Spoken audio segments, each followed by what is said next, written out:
पहला प्यार पार्ट 13।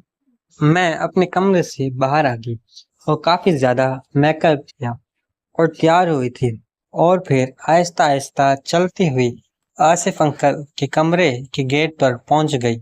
कान लगा के आवाज सुनी तो आवाज बिल्कुल भी नहीं आ रही थी। इसका मतलब ये था कि आज आसिफ अंकल के कमरे में कोई नहीं था। मैंने सुख का सांस भरा, फिर मैंने आहिस्ता से दरवाजे को बजाया तो आसिफ अंकल ने फौरन आके दरवाजा खोला। मैं जैसे अंदर गई तो उसने फौरन कुंडी लगा दी। मैं जाकर बैठ गई और फिर आसिफ अंकल भी आके मेरे साथ बैठ गए। अब मैं चुपचाप बैठी थी तो आसिफ अंकल ने एक हाथ मेरे कंधे पे रखते हुए कहने लगे, हाँ सबा, और सुनाओ, आज तो खुश होना और मुझसे नाराज तो नहीं होना। मैं मुस्कुराने लगी और कहा, मैं आज खुश हूँ और आपसे भला क्यों नाराज होंगी। मैं तो उन्होंने कहा, पिछले 2 दिन से तुम जो दरवाजे पे आके वापस जाती रही हो इसलिए पूछ रहा हूँ। मैंने कहा, नहीं ऐसी कोई बात नहीं है, मैं बहुत ज्यादा खुश हूँ। फिर आसिफ अंकल मेरे बालों में हाथ फेरने लगे और आहिस्ता आहिस्ता मेरी उंगली बंद होना शुरू हो रही थी। मैं मदहोश होती जा रही थी। फिर आसिफ ने मेरा सब कुछ हटा दिया और फिर उसने भी अपना सब कुछ हटा दिया और फिर उसने गेम खेलना शुरू की। अब वो आराम आराम से गेम खेल रहा था और तरीके से खेल रहा था क्योंकि वो था तो इसके खेल का माहिर खिलाड़ी। उसे पता था कि मैं कम सन लड़की हूँ, मेरे साथ किस तरह गेम खेलनी चाहिए। मेरी आंखें बंद थी और मैं महसूस कर रही थी ऐसे जैसे मैं जन्नत की सैर कर रही हूँ। और वाकई में मैं महसूस हो गया था कि बिलाल से कहीं ज्यादा ताकतवर है आसिफ, क्योंकि वो था ही 40 साल का। और आप सोच कर अंदाजा लगाएं कि जो 40 साल का बंदा होता है वो कितना तजुर्बेकार और कितना ताकतवर और कितना समझदार होता है। उसे हर वो तरीके पता होते हैं जिससे औरतें या लड़कियां मुतमईन होती हैं। और वो आसिफ भी मेरे साथ वही कर रहा था। तकरीबन 1 घंटा हो गया था लेकिन वो अभी तक लगा हुआ था। हालांकि मेरा काम हो गया था मगर वो अभी तक जोश में था। अब मेरी हालत गैर होती जा रही थी लेकिन आसिफ जरा भी मुझ पर तरस नहीं खा रहा था। और बिल आखिर 1.5 घंटे के बाद आसिफ का काम भी तमाम हो गया और फिर वो भी लेट गया और मैं भी लेटी रही। तकरीबन 30 मिनट के बाद आसिफ मुझसे कहने लगा, सबा अब बताएं कि आपको कैसा लगा। मैंने कहा, मुझे तो अल्फाज नहीं मिल रहे कि किन अल्फाजों में आपका शुक्रिया अदा करूं कि आपने मुझे इतना सुकून पहुंचाया। वाकई में बिलाल तो कुछ भी नहीं था, वो तो एक दरख्त के पत्ते की तरह था और आप तो कई सौ साल पुराने दरख्त जैसे होता है वैसे लग रहे हैं। मुझे अंदाजा तो था कि आप मुझे ठीक से खुश करेंगे लेकिन इतना अंदाजा नहीं था कि इस तरीके से खुश करेंगे। आसिफ कहने लगा कि सबा, मेरे 3 बच्चे हैं और मेरी बीवी भी है और मैं जब अपनी बीवी के साथ करता हूँ तो मैं 3-3 घंटे जाता हूँ। हम लोग पहले प्लान करके फिर ये काम करते हैं।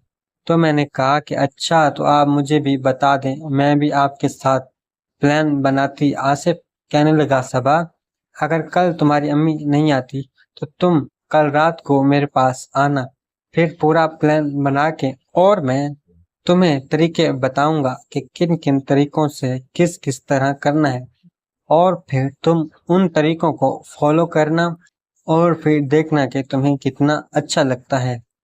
तुम्हें इतना सुकून मिलेगा कि तुम मरते दम तक याद रखोगी। और फिर जिस बंदे के साथ भी तुम ये काम करोगी तो सबसे पहले तुम्हारे दिमाग में मेरा नाम आएगा। मैंने कहा, अच्छा, तो फिर मैं कल रात को लाजमी आऊंगी। आसिफ कहने लगा कि हाँ, बस ये देख लेना कि तुम्हारी अम्मी ना आए हुई हो तुमसे पहले। मैंने कहा कि हाँ हाँ, मैं अम्मी को देख लूं या मुझे लगता है कि अम्मी भी नहीं आएंगी 3-4 दिन। आसिफ ने कहा, ये तो अच्छी बात है, वो ना आए तो मैं ठीक से तुम्हें खुश कर पाऊंगा। اس کے بعد آصف کہنے لگا کہ صبا اب تم چلی جاؤ، کہیں کوئی اٹھ نہ جائے اور ہم دونوں کو ایک ساتھ دیکھ نہ لیں، کافی دیر ہو گئی ہے، اب تمہیں اپنے کمرے میں چلے جانا چاہیے۔ اور پھر میں اٹھ کر اپنے کمرے میں آ گئی، وہ روم میں چلی گئی، فریش ہو کر واپس آئی اور سو گئی۔ صبح سویرے اٹھ کر میں تیار ہوئی، اسکول کا بیگ اٹھایا اور ناشتے کی ٹیبل پہ آ گئی۔ شمع نے ناشتہ لگایا ہوا تھا، میں نے ناشتہ کیا اور پھر امی کو خدا حافظ کہا، اور پھر میں باہر گیٹ کے آئی تو آصف گاڑی کے پاس کھڑا تھا، گاڑی کو صاف کر کے بالکل تیار کھڑا تھا۔ وہ مجھے دیکھ کر مسکرانے لگا، میں اسے دیکھ کر مسکرانے لگی۔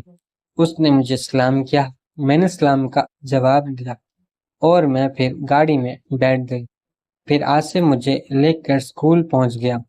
اب میرے پیپر بھی ہونے والے تھے، میں نے سوچ لیا تھا کہ پیپر جیسے ختم ہوں گے تو پھر میں کہیں آؤٹنگ پہ جایا کروں گی، دن کو بھی کہیں گیسٹ ہاؤس میں گیم کھیلیں گے اور پھر رات کو روم میں گیم کھیلیں گے۔ میرے کلاس شروع ہو گئی اور ٹائم کا پتہ ہی نہیں چلا اور 1 بج گیا۔ میں اپنی بکیں سمیٹ کر بیگ اٹھا کر باہر آئی تو اس سے پہلے سے موجود تھا، پھر میں گاڑی میں بیٹھ گئی۔ اب ہم لوگ راستے میں تھے، گھر کی طرف آ رہے تھے۔ آصف مجھے کہنے لگا کہ اچھا بتاؤ صبا، تو پھر آج رات کو تم میرے روم میں آ رہی ہو؟